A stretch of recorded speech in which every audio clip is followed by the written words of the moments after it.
পুলিশের একজন ঊর্ধ্বতন কর্মকর্তা যখন বলে ধর্ষণ শব্দটা ব্যবহার না করার জন্য গণমাধ্যম আপনাদেরকে যখন অনুরোধ করে, তখন আমাদের অবাক হতে হয়, আমাদের তাদের প্রতি, তাদের এই অবস্থানের প্রতি ঘৃণা প্রকাশ করতে হয়।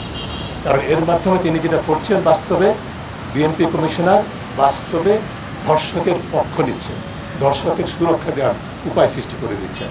যে কোনো অবস্থায় গ্রহণযোগ্য হতে পারে না, তার এই বক্তব্য প্রত্যাহার করা উচিত।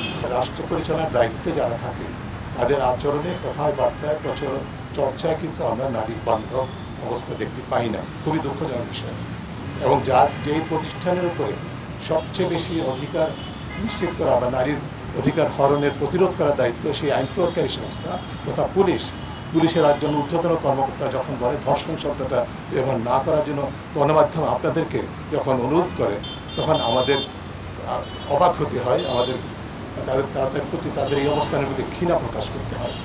কারণ এর মাধ্যমে তিনি যেটা করছেন, বাস্তবে বিএনপি কমিশনার বাস্তবে ধর্ষকের পক্ষ নিচ্ছেন, ধর্ষকের সুরক্ষা দেওয়ার উপায় সৃষ্টি করে দিচ্ছেন।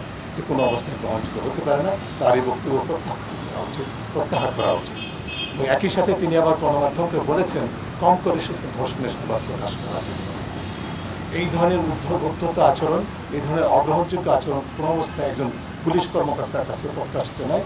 আমি মনে করি যে এই ধরনের পুলিশ কর্মকর্তা যারা আছেন, তিনি একটা প্রতিষ্ঠান থেকে যখন প্রতিষ্ঠানের কর্ণধার হিসেবে যখন বক্তব্য দিয়েছেন, তা যদি প্রতিষ্ঠানের প্রতিফলন, চর্চার সংস্কৃতির প্রতিফলন হয়, তাহলে আমাদের বাধ্য হয়ে বলতে হবে যে আমাদের শুধুমাত্র কিছু ব্যক্তির পরিবর্তন হয়েছে। আমাদের বৈষম্য বিরোধী আন্দোলনের ফলে যে আমরা নতুন বাংলাদেশের স্বপ্ন দেখছি, সেখানে চর্চার কোনো পরিবর্তন হয় না। বিশেষ করে আইন প্রয়োগকারী সংস্থার অভ্যন্তরে যারা আছেন, যারা দায়িত্বশীল অবস্থানে আছেন, তারা এই ধরনের কথাবার্তা যদি বলতে থাকেন এবং সেটাই যদি তারা প্রত্যাশা করেন, গণমাধ্যম যদি সেই কথাটা মেনে নেয়, তাহলে আমরা বলবো যে আসলে সত্যিকার অর্থে তারা রাষ্ট্রকে ভিন্ন পথে, ভুল পথে ধাবিত করছেন।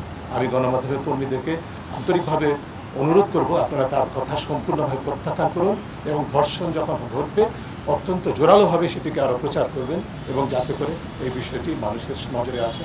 অপরাধ। আপনি খুনিকে তো আর আপনি চোর বলতে পারবেন না, কাজেই পুলিশকে তো আমি আনসার বলতে পারবো না। পুলিশ যেভাবে কলঙ্কিত করেছে নিজেদেরকে, সেই কারণে কি বাংলাদেশের কোনো মানুষ বলেছে পুলিশ শব্দটা ব্যবহার করা যাবে না? সেই পুলিশ কেমন করে ধর্ষণ ব্যবহার করা, শব্দ ব্যবহার করা যাবে না, এই ধরনের বক্তব্য রাখতে পারে, সেটি আমাদের কাছে বলে দেবো না।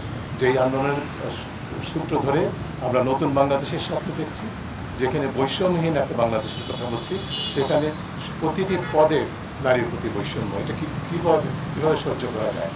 এটা সহ্যের বাইরে চলে গেছে। কাজে আমাদেরকে এই আন্দোলনটাকে আরও জোরালোভাবে এগিয়ে নিতে হবে।